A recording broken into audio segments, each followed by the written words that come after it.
জয় সেতু। এই যে দেখতে পাচ্ছ আমি আসলাম হচ্ছে মেটলিগঞ্জ হয়ে।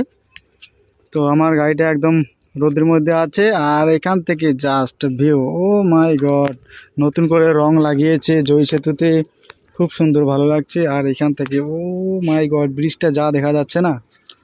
ও আর এই যে ভোজটা ভোজটা ভোজটা কীরকম ভাবে আছে।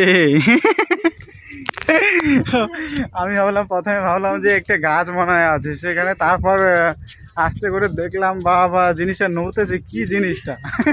আমি অবাক হয়ে গেলাম, ঠিক আছে। তো দেখো ভোজটা কীরকম ভাবে স্নান করতেছে, ঠিক আছে, ওই যে ভোজটা। ও মাই গড। আর এখানে অনেকজন এখানে মাছ মারতেছে, ওইখানে কতজন মাছ মারতেছে। আর এখানে ও মাই গড কাশ ফুল কতগুলো আছে, জল কিন্তু পুরো ভরপূর্ণ হয়ে আছে। আর এখানে নৌকা রয়েছে আর ব্রিজটা, ও মাই গড যা সৌন্দর্য লাগছে গো। চলে আসো, যারা আসোনি অবশ্যই চলে এসো তাড়াতাড়ি।